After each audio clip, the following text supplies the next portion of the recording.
आपके पास किसी रिश्तेदार या दोस्त की कॉल आती है, वो कुछ पैसे मांगते हैं, आप दे देते हैं। इस तरह आप हो जाते हैं ठगी के शिकार, क्योंकि वो एआई से बदली हुई आवाज होती है। आजकल ये काफी ज्यादा फैल रहा है।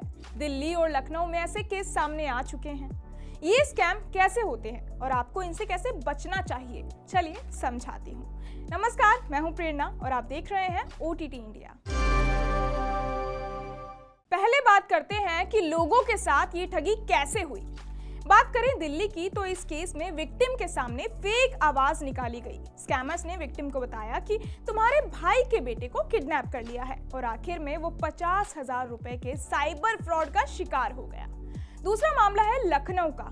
25 साल के युवक को एक कॉल आया जिसकी आवाज उसके एक रिश्तेदार जैसी थी। इसके बाद उन्होंने कुछ रुपए मांगे और यूपीआई से ट्रांसफर करने को कहा। आखिर में वो लगभग 45,000 रुपए की ठगी का शिकार हो गया। आधे से ज्यादा केस एआई वॉइस स्कैम के।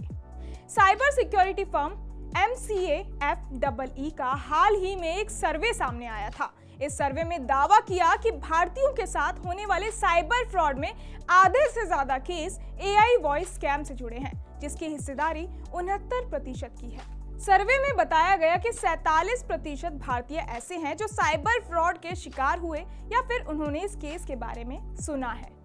हमेशा बरतें 5 सावधानियां। एआई वॉइस स्कैम में साइबर ठग मासूम लोगों को ठगने के लिए आवाज बदलकर उनके किसी रिश्तेदार जैसी वॉइस जनरेट करते हैं। इसके बाद कई लोग धोखा खा जाते हैं। ऐसे में मैं आज आपको कुछ खास सेफ्टी टिप्स के बारे में बताने जा रही हूँ, जिसकी मदद से आप खुद को एआई वॉइस स्कैम से सेफ रख सकते हैं। पहला, रुपए भेजने से पहले क्रॉस चेक जरूर कर लें।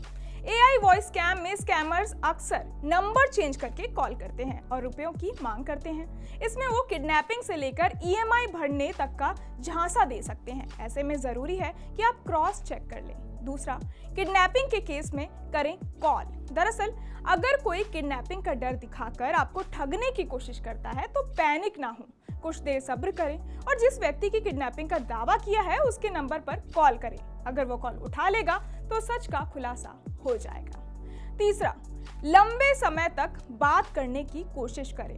साइबर ठग एआई की मदद से डुप्लीकेट वॉइस जनरेट करते हैं, तो ध्यान रखें कि आप कुछ देर तक बात करने की कोशिश करें। इस दौरान आप दूसरे रिश्तेदारों की बात करने से लेकर उन्हें किस काम के लिए रुपए चाहिए उसके बारे में भी पूछ सकते हैं। ऐसे में वो जल्दी जवाब नहीं दे पाएगा। इसके बाद फर्जी और असली की पहचान करने में आपको मदद मिल सकती है। चौथा, मैकेनिज्म साउंड का रखें ध्यान। दरअसल कई बार कुछ एआई वॉइस चेंजर के प्रोसेस में मैकेनिज्म साउंड आता है। ऐसे में अगर आप उससे कुछ देर तक बात करेंगे तो उस मैकेनिज्म साउंड पर ध्यान दें। इसके बाद आप फेक कॉल की पहचान कर सकते हैं।